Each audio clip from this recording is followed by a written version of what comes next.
Hello, everyone, and welcome to this edition of the Employer Branding webinar that is sponsored by the Portuguese community of employer branding and is sponsored also by Comunidade and Inviabiliza that is managing and supporting this webinar. This is an extra because this is the first webinar that we will conduct in English. To every Portuguese speakers, well, it has to be because our guest tonight is an English speaker. So without further ado, let me introduce you to Barbara Zych. She's the CEO of EV Navy that manages EV Stars, the event EV Stars. Thank you, Barbara, so much for being here with us today.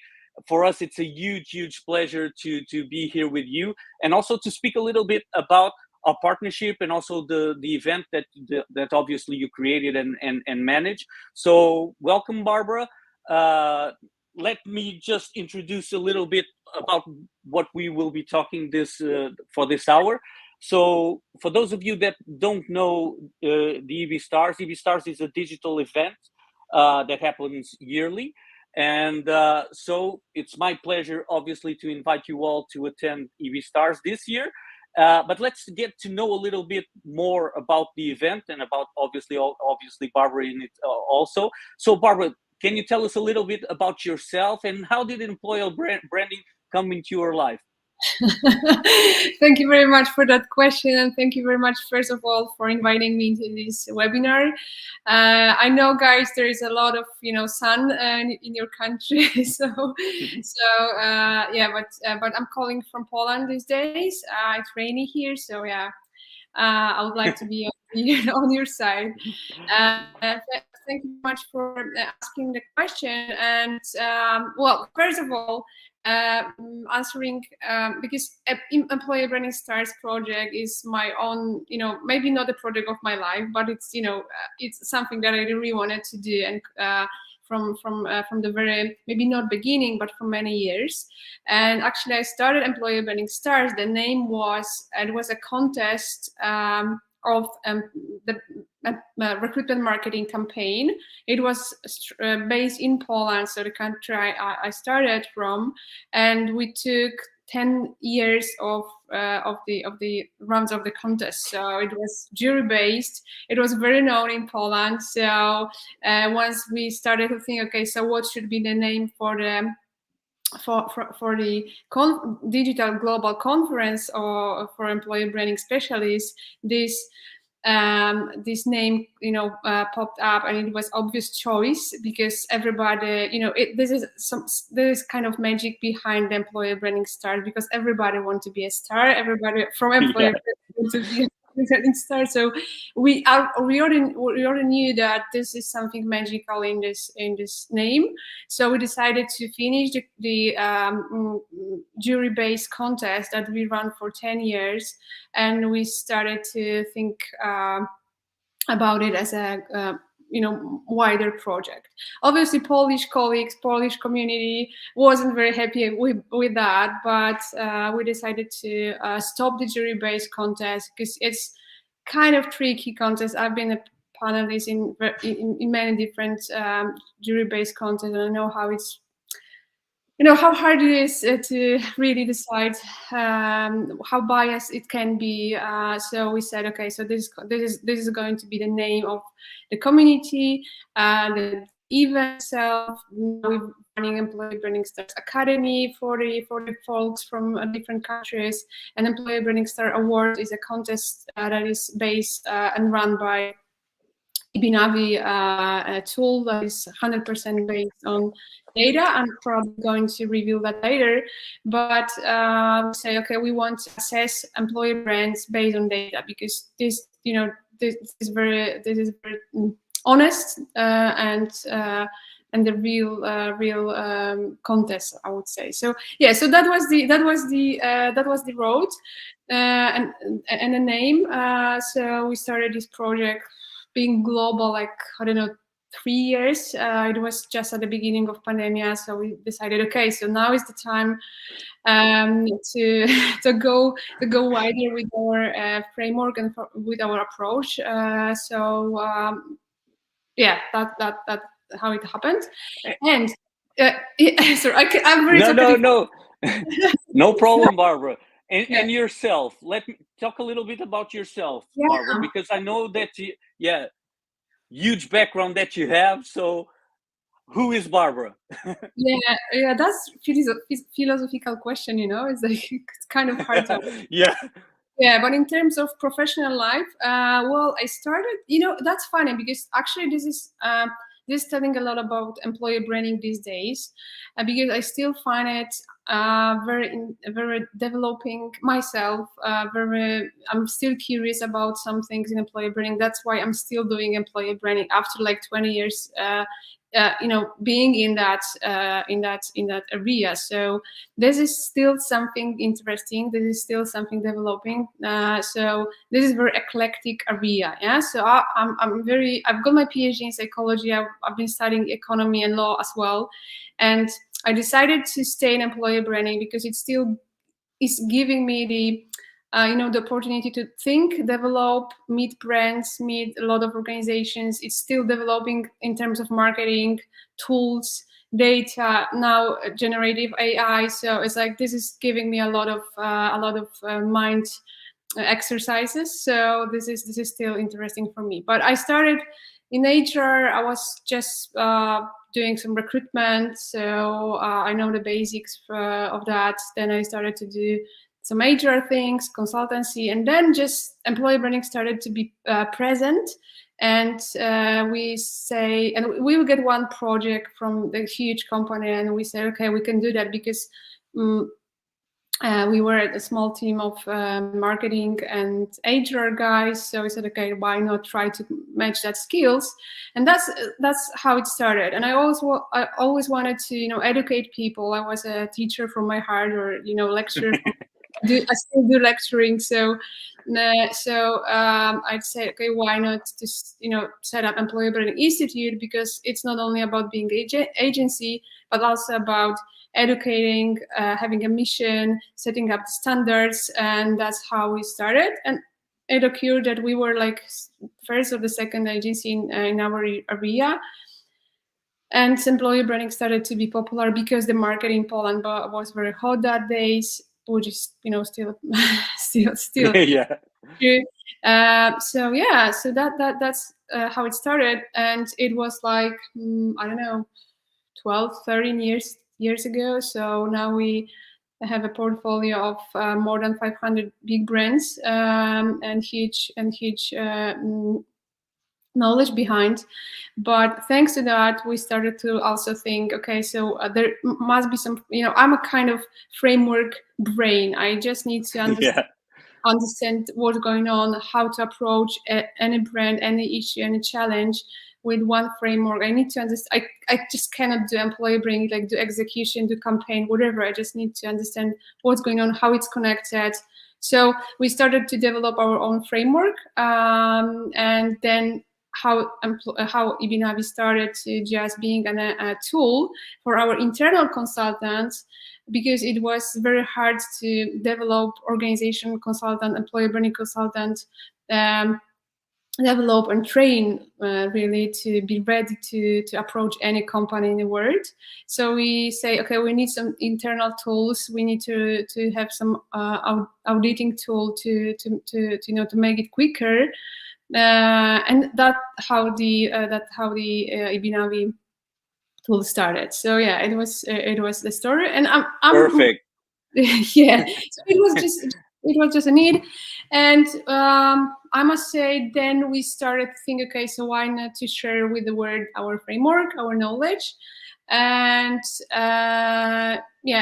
and that's how we globally started to cooperate. Yeah, because Barbara, that's the most amazing thing. So you're in Poland, that's on the outreach of Europe, so more on very far from where I stand right now, on the other part of Europe.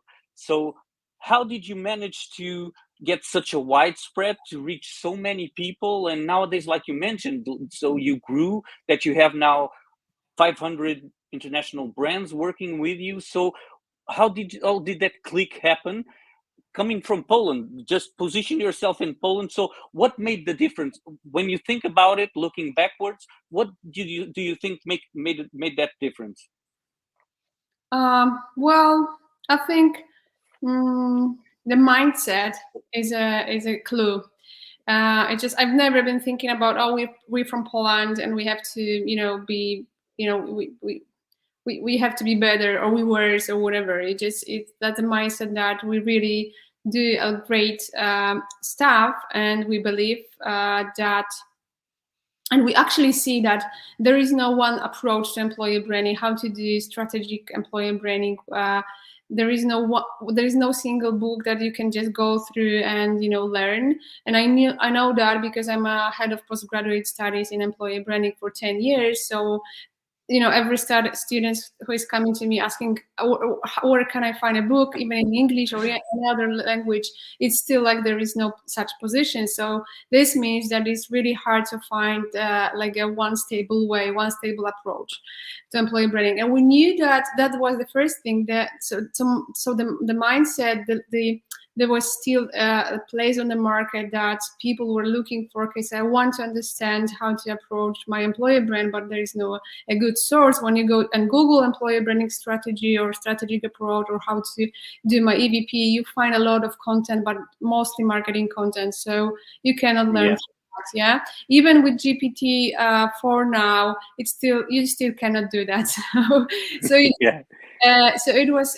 So we knew that there is a place in the market, that there is a need of people who want to do that, and we really thought that the pandemic time, the digital time, that was the great opportunity for any company who wants to just make use of this situation. It was horrible situation, but make use of the fact that all of us are going digital, and that's no matter if you shaking your hands off offline, or if you calling from Los Angeles or from Hong Kong, whatever. Yeah, so it was a great time to, and we use that. Yeah, and that's so but I still would say the mindset and thinking, okay, so why cannot we do that? It's like, why cannot we be on the front and bring the ideas? So that was actually still is the important thing. And so yeah, and so it's like, no, great, Barbara. Just let me tell you that here in Portugal, unlike yourself, we don't have any postgraduate studies on employer branding, or even graduate studies on employer branding. So there's a huge gap here in Portugal in regards to this area. And so it's very important. We go in search elsewhere. We go to university, and we go to the normal places people go to search for. And so it's incredibly important for me, as I manage here also the Portuguese community here in Portugal, to offer opportunities and possibilities to people. So when I came across Ibinavi a while back, it's amazing because you really have a methodology that's really easy to understand. If you basically go on the website and you check it up. You that are listening, every one of you that are listening, enter the website. We just shared the link. So enter the website and take a look. But for me, this was the most amazing thing, Barbara, the methodology that you have, and how easy it is to understand what you do. And obviously the data that one can collect. So this is also very, very important for companies that are data centric and want to work based on data. It's really, really interesting.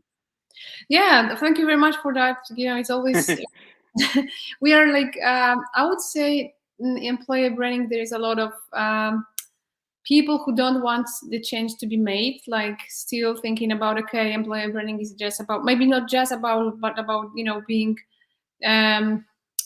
on, how to say it, not to say any bad words about yeah, there's still like a lot of old times when marketing, communication.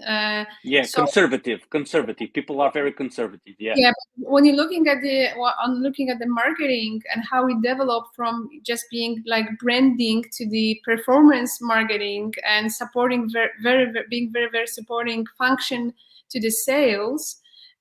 this is what is going to be with the employer branding. We no longer about only communication, nice video marketing, etc. It's just being measurable based on data, help to perform in terms of acquiring and retaining people the organization need. So this is how the changed employer branding is going to be, and it's actually doing. And this is something that is helping us a lot, because everybody wants to use the database tools these days in HR.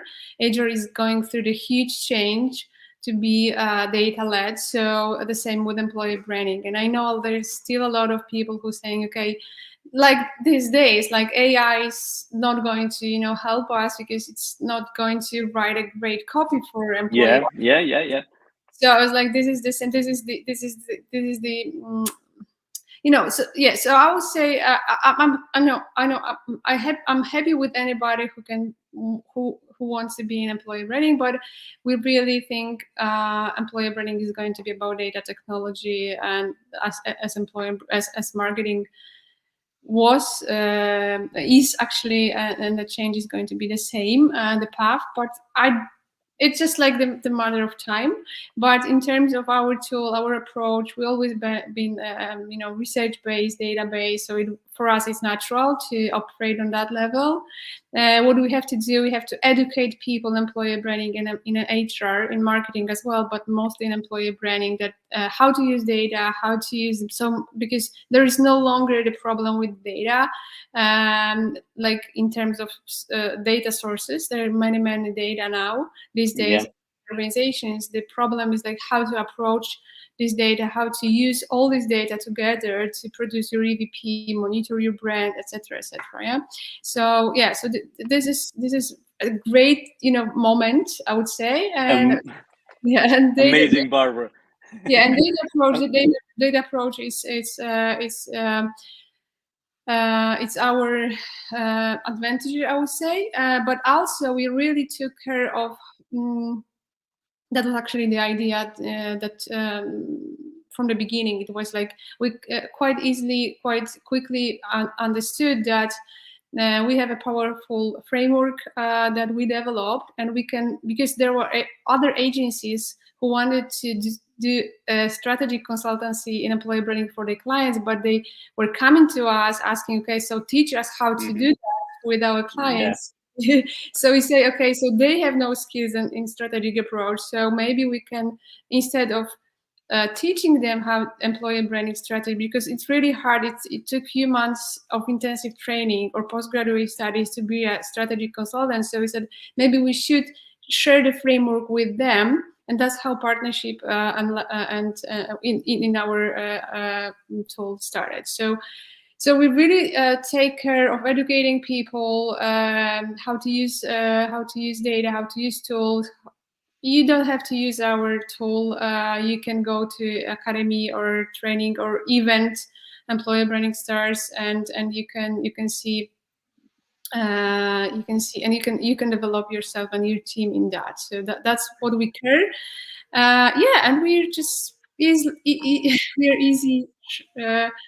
With sharing the knowledge and experience, and that's our actually mission and vision. So that's quite easy to when you feel that, when you understand that, when you want to do this, it's easier to do business, because then everything is easy. And so actually, what is really there is another one fact, because you're going to is it you, Colin, or me? No, Barbara, just let me focus on employer branding stars right now. So you just mentioned, you spoke a little bit about the event, but just so, why did it right from the beginning? Was it always an international event? Because nowadays you have like 3 different continents, and you get to see speakers from all over the world. Was it always like this? And why did you started an event that had this framework? Yeah, sure. Oh, well, that's great. Another great question, I would say, because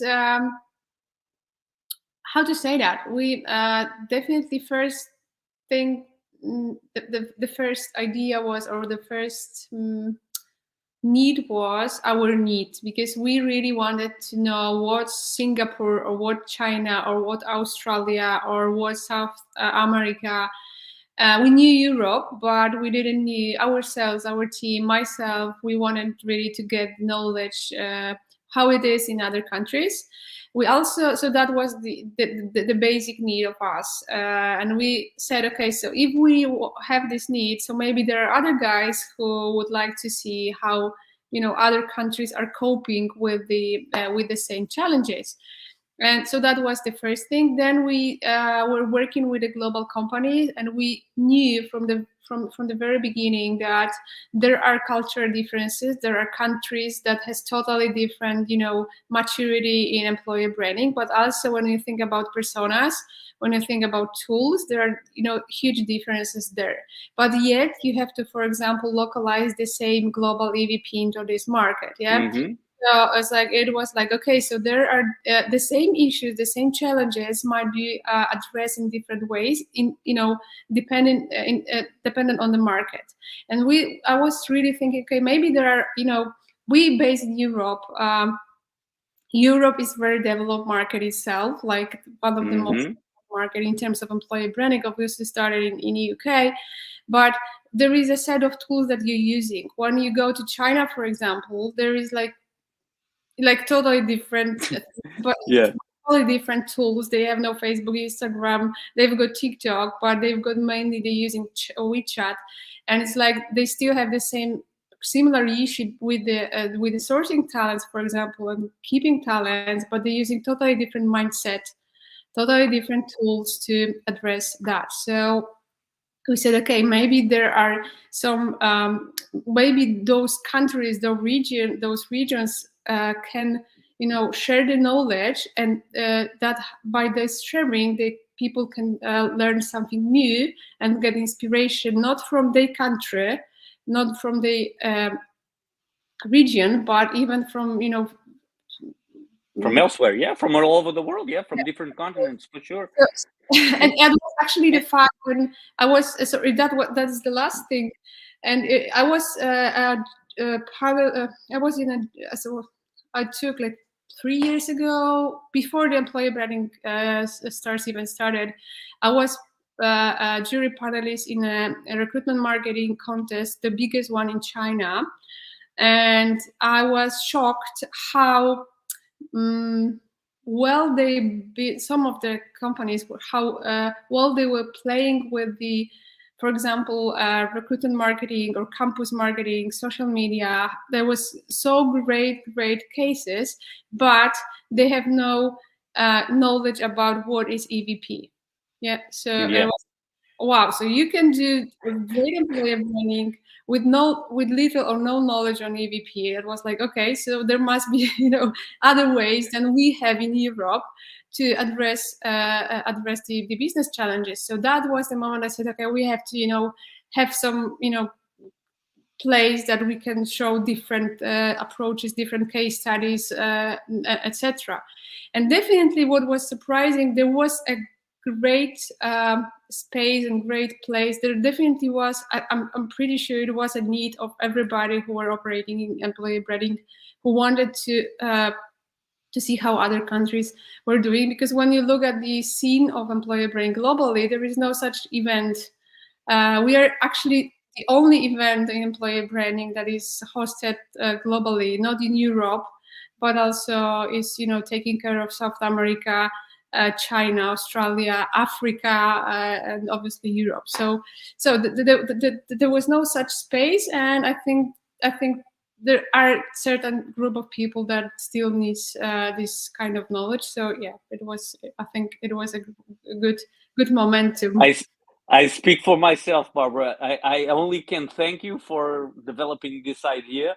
And Yeah. did you ever thought it was impossible, Barbara? Because like you mentioned, this was the challenge of your life in a particular moment. So what made you keep going forward? Was it because you in the beginning had quick wins and you knew people and they were willing to speak and that gave you the energy to keep going? But this is not your first edition, so you've had several editions now. So what are your struggles now? Yeah, there is always I would say in my experience, the hardest thing is not the success itself.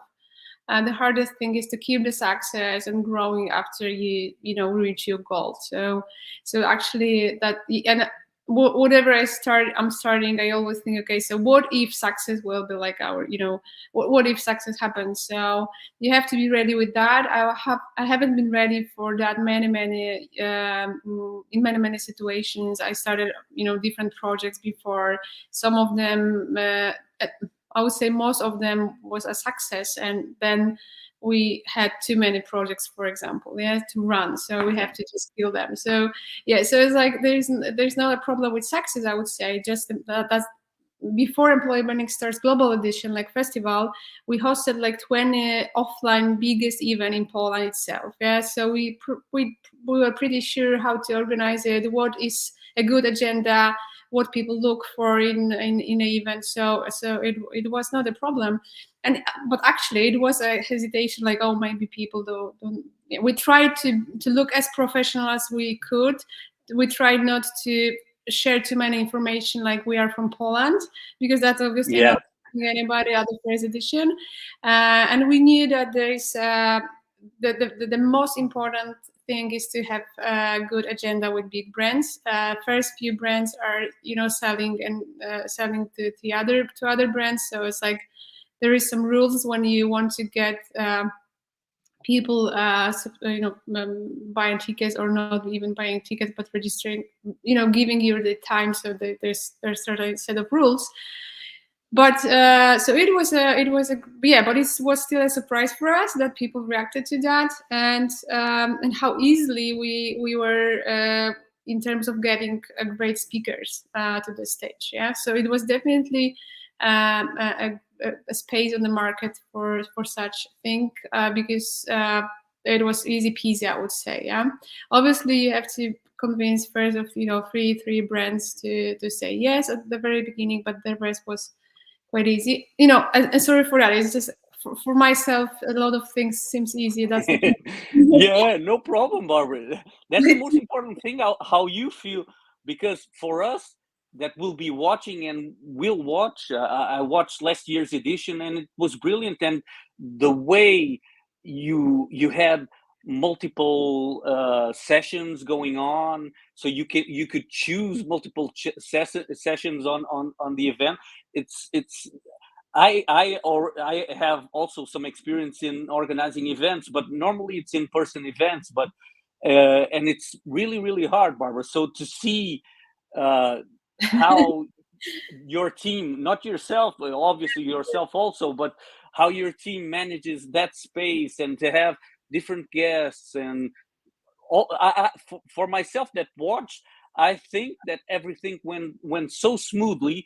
I didn't see like a session off time or someone speaking off topic, or yeah. So that's not easy to get. So it says a lot about yourself and your team. So I think kudos to everyone on your team for making it so good. Yeah. Thank you very much. That's really nice of you. And really, it was I'm a great visioner, I think, and I would do nothing without my team. It's like those guys are really fantastic, and they like it. They love it. They love the idea from the beginning. So that's their success. If everything is going well and smooth, that's the most of the cases. It's their success. So I really love them, and thank you very much to them. Thank you, Barbara. We just yeah. And so, Barbara, based on that success, and now a difficult question for you. So everything is digital. You already mentioned that pandemic, everyone was at home. Did it ever cross your mind to make this also an in-person project, or it's a digital project for you in your mind because you want it to be global, and you will not have like in-person editions locally elsewhere? Yeah, that's a great question. Actually, because we are the Employee Branding Stars is not about the event. That's the one. What this is my main name, and it started from the event. But there is also the award ceremony. And the guys who won the Employee Branding Star of the Year are announced during the event. But to get the award itself, you have to go through the free database audit. It's based on survey that your HR or employer branding is just filling in. So you can even today start auditing your brand, answering the question. But this tool is actually a starting point for a starting point whenever we approach an organization that is coming to us for employer branding strategy on consultancy. And actually this is also the starting point that we are because that's not only the event, but we also have partners globally that are using this framework as a licensed partners, that they can use use our framework to work with their clients. So actually, because there is a huge need that we can organize another webinar, but when you look at the employer branding stage, global stage, there are differences on when you look at the different markets. For example, there is a huge need in India for employer branding. In China, Asia is fascinating, part of the world. I would say I'm really into that because the differences there, dynamics of the development, how quick they're developing is really huge. But you know that there is again no single institution teaching people how to approach employer branding. Yeah, so we've got partners coming from those countries, for example, and asking us, okay, so how can you help us to consult better our clients to use your framework? Please teach us or give us your tools to work on our market. And that's how we think about scaling up our framework, not only through the event, which is obviously digital and global, and that's an opportunity for meeting different approaches in one place. So we don't want to go to be in person, so that's the whole idea. But actually we're touching the market through our partner who wants to go and use data when they working with the clients. So we rather we're still looking for partners who want to go be on local markets, who want to having knowledge about those local guys, but they still using the framework. And but it never as I said before, I organized 20 huge conferences that they were offline, and I know how hard it is to organize it offline. I would say digital, what you said, we were running simultaneously many stages digital, but I still think it is still much easier for us to organize than the offline conference. But you know what I care the most, I really know people who are coming to us from Africa, from Australia, from China. They will never be able to attend and listen. They would never be able to have access. So always I hear these voices like, okay, obviously if you base in London, it's easy to go to any conference in Europe, but for guys who cannot afford that or because of different things, this is the great opportunity to be part of something that they can learn from, get inspiration, ask the questions, set the questions to the brands they admire, etc. So I think this is still our mission. I don't see any other way than organizing the global digital event. Perfect, Barbara. As we have webinar today, part of you probably some of your community is on the beach listening to that, and that's the beauty of tools. For sure, Barbara. So, just so we understand, so this is a very large event, Barbara. So, how many people do you have working on Employer Branding Stars, the event in itself, each year? Because last year, as we were talking, last year was a different event. Probably you had more people on your team. But for instance, this year we will have a 2-day event in November, 28 and 29 of November. And so, how will the event be, Barbara? Can you let us in a little bit on how this year's event is thought out? Yeah, sure. So first thing about the event is going to be 2 days. First day, because last edition was about it was 6 days, 3 months intensive, global festival. And you know what? We listened to the feedback, and people were saying, just shortly speaking, they were saying we were not able to access all these days and all these sessions. It was really hard to choose what we should watch. Can you please the next time just shortlisted like 10 top what I should watch, and that was the first thing. So we say, okay, maybe it should be our task to select the best brands and join them in a one event instead of 3. The second thing is much harder to promote if it's 3 different, actually not different, but different regions. So so this is it. And so the first day is going to be it's going to be 2 days.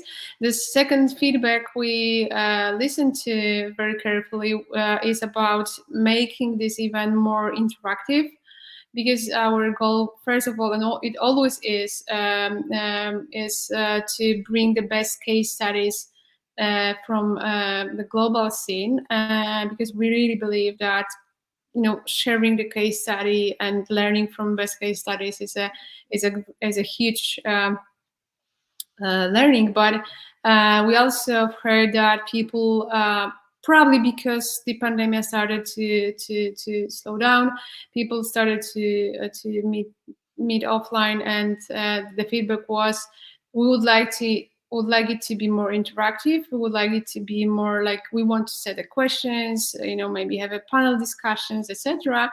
So this edition is going to be more interactive. There will be, I think, 5 great panels, like panel discussions about, these days issues, like if the AI is going to take our jobs. So, Yeah. so that's panel actually. So everybody's thinking about it. Yeah, but there will be shorter master classes, shorter formats like TED Talk style, inspirational talk. Obviously, case studies. The first day is going to be about case studies from different regions. The second is going to be about more interactive sessions. So I think that is going to address somehow the feedback from the last year.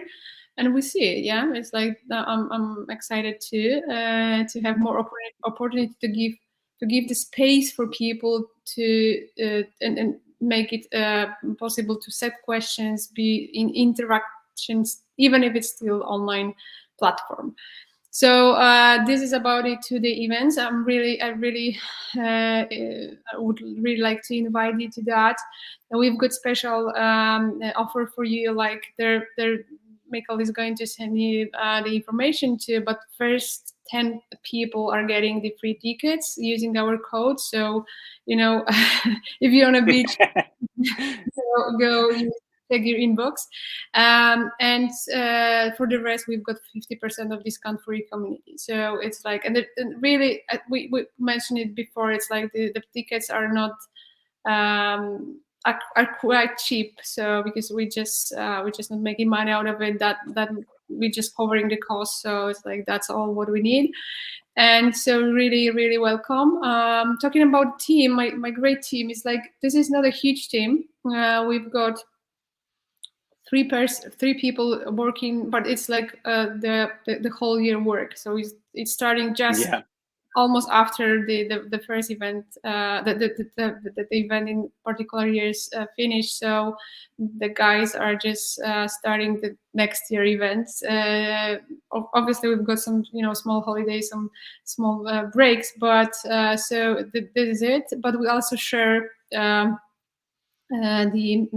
resources with the agency, which is like graphic, IT, etc. It's like shared, so it's a much bigger team.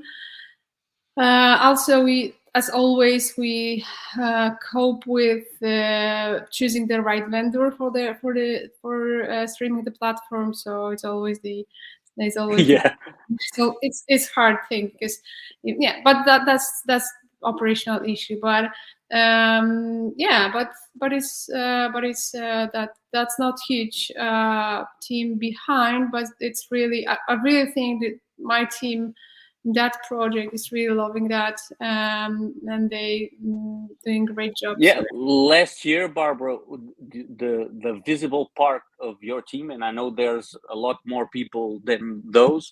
You had guest panelists, so people from your team were the moderators of the sessions. So those ones I saw, and no, and it's great because from what I was able to see, some of them were very young. So you're giving opportunity to young people also to be in the front of these large events and learning and having visibility. So I for one was very surprised that you had and once again, not to be biased by it, but imagine once again you had, I believe, Polish people interviewing people from all over the world, from China, from so yeah.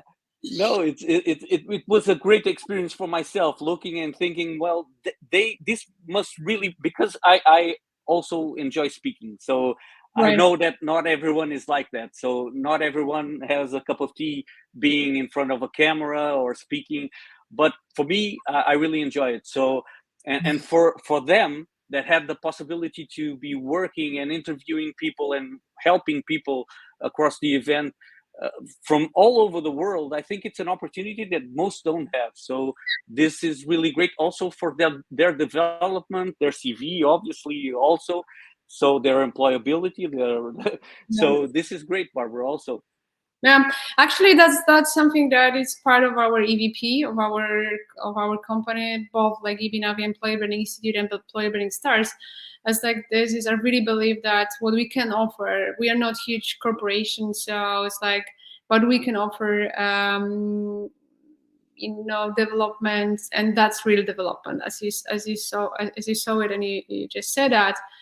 I really believe and trust my people. If I trust them, I get trust, and that's the moment that they can develop, and they really can develop in a huge way, in a huge scale. So yeah, but it's like I'm the oldest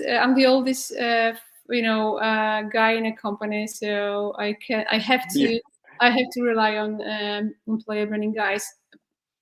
And to be honest, it's like, I don't know, how is it now? Our team is international, but it's like employer branding itself, like the average, unless you are running your own company in employer branding, that's for sure. But what I see, it's like 30, 35. That's the yeah, for sure. So, and now, Barbara, we talked a little bit earlier, so, but I'm here representing Portugal, obviously, and so I would like to ask you, so I would really enjoy also having an opportunity to have more Portuguese speakers at the Employer Branding Stars. You already mentioned that previously you had some, but what do you find is the and for me it's obvious, but I would like to have your answer, but why not have more Portuguese speakers on your event? Is a tricky question, or like just no, it's like, actually there is a key that how we find a great brands, maybe that's as great speakers. So there is like particular way that we are using. So maybe this is somehow, not supporting the Portuguese speakers. But to be honest, we've got Jeronimo Martins last edition in Gympass. So it's not like there is no Portuguese companies. And so yeah, but you know what? It's like this is really important moment, because we're still open and we're still building the lineup. It's like this is not yet published on the website. The agenda should be published next week. Fingers crossed. But there is still a space for a particular and great case studies or panelists, great experts to take part and bring the knowledge and expertise to the community. So if you feel like, okay, I'm the one, I should be no, not for sure, not me, but yourself, Barbara, somebody from our from the listeners. They think, okay, from the ecosystem, from the Portuguese ecosystem, for sure. The only thing, Barbara, like the answer for me is quite obvious, and the thing is, we do not have visibility on the things that we are doing here in Portugal. So I think that is one of the main reasons why we don't have international Portuguese speakers elsewhere as well. But it's not that we are not doing things correctly here in Portugal. Things just don't get a lot of visibility. And imagine if you have someone, you have different case studies could also be interesting. Like you mentioned before, if you do a localization of an EVP from an international brand here in Portugal, that is a great case study. It's not easy to pick up on a North American EVP and try to place it here on a company that's working for the Portuguese market. Probably it won't work because cultures are very different. And that is a project, that is an amazing project. And more, I think we are having not only this type of projects, but also companies, Portuguese companies as well. They are starting to think more and more about employer branding. And I think in the near future, I would say probably we will get more visibility on the things that we are doing. Yeah, that's good. I sorry, but I forgot about the Deloitte Portugal was one of our first guests, and Joanna was one of the first speaker on the Employer Branding Stars conference. So yeah, it was great. It was a great case. So and it was about EVP and localization, the EVP. So I know, guys, you've got that's the mother of there is one tip I always share with my clients and whoever wants to be visible to within company or outside the company.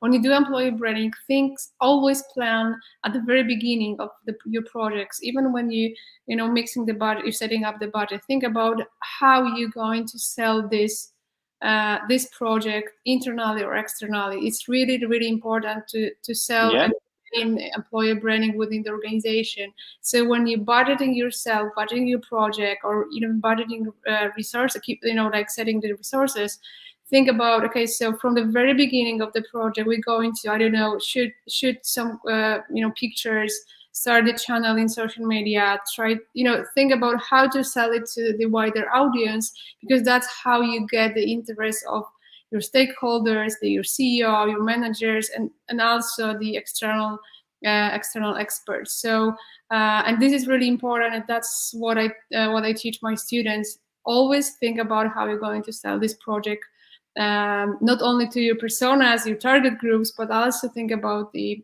business and external market. So maybe that's the case. Maybe you should think about like showing. For sure, Barbara. And you just mentioned, so you have such an amazing professional and academic life, Barbara, as well. And where you stand, and you already mentioned, Barbara, that you had contacts with different geographies around the world. So what are your main thoughts on the status of employer branding? So what do you think you just mentioned trends like AI and the future of AI on employer branding, but what do you think employer branding is evolving into? What are the challenges? huge question, I would say. By the way, we running the second edition of Future Trends Check. That's the survey. That is global survey you can take. This is like 10 minutes long, and then you're getting the report. The last report was released last month. You can find it on Employer Branding Stars Academy, and you can see how different markets are dealing with employer branding. This year on Employer Branding Stars, we even running the special discussion panel about the regional differences. Yeah, because there are people who are from Asia came to us asking, okay, so please maybe we can talk together about and share the experiences on how different regions are dealing with particular issues. So I must say I love the global scene in employer branding, because that for me it's something so fascinating to see. Okay, so how Asia is dealing with some things, and particular countries there you can get inspiration. They've got different they've got different trends running on that we don't even understand, because it's not happening in Europe. But it makes you think like, okay, there are much wider framework that you can run mentally when you work in employer branding. So that's why I like the global perspective. But it also gives me my team and other folks the knowledge about how different markets are underdeveloped, or there are so huge differences and discrepancies between markets. As I said, China, it was like 3-4 years ago, they barely use EVP. We started to name like that's EVP. Have such category. India, for example, have they know little about EVP, but they're just starting. They all they do, they starting from social media and pushing, selling. But retention is a nightmare. That it's like this is the story. For example, Mexico is a huge employer. Brazil community is a huge one, and these guys need employer branding too. Africa is starting with employer branding. So if somebody is asking me like, oh, so that's a particular European perspective when you think, okay, so there is nothing more to do in employer branding. You just done everything that you can do. Looking at the global scene, believe me, there are still markets. Most of the markets still on the stage, like they starting to think about employer branding. They started to make their business think about employer branding. This is like a trend in Europe, or in like Poland, for example. We are in the market for, as I said, 13 years. So that's normal. That's standard that you have the employer branding team, and the employer branding is helping you in recruitment and retention. But there are many countries and regions that it's starting. So this is fascinating to see that. And thinking about the trends in when the employer branding is going to, it's hard to say. I would say. It's hard to say because of these days we see so many huge. I don't even know if it's change. It's like this is a disruptive change. I would say what we're starting to use AI, and I'm not talking only about the ChatGPT, but the way how we not only have data, source data, but how we proceed with the data. So. I think this is going to be a huge change for employer branding too, and it's going to help. It's going to help us a lot. I still believe the main function of employer branding is to help retention and to help recruitment and to help run the organization better way. So I don't think we're going to employer branding is going to an end. But we definitely will be using much more data, technology, AI tools based on that. And I really believe, and what we're trying to do is to build internal resources within the companies to run their employer branding on their own and to have skills for that. And I don't think it's like there will be like generative AI or ChatGPT base or OpenAI base, because there's a lot of tools based on API on like IP. Even yes, yeah, it's in our tool Ibinavi. We are just developing the features based on that. So this, I don't think we should think about, okay, so what's going to be in 3 months, because that's how this change is going to be seen, because this is very rapid change. But we should think, okay, so how can we help business to deliver better results using employee branding? And that should be the question for the next, I don't know, 5-7 years, because that's the question that whatever you're going to use, whatever you're going to buy externally or internally, this question should, keep you in your work and being close to the business, delivering need. And yet, your basic resource, your main resource is people. Yeah, so that's still human driven. Yeah, so you have to obviously be close to them. Yeah, but I think it's going to grow. Obviously, I want it to grow, but I'm really happy to see that it's more and more database and technology based, because it's really changing how we think about what is employer branding for. Perfect, Barbara. So last minutes, I would just like to ask you and invite you to say something to our Portuguese audience and invite people to be on the Employer Branding Stars event this November. So the stage is yours. Why should they be there, Barbara?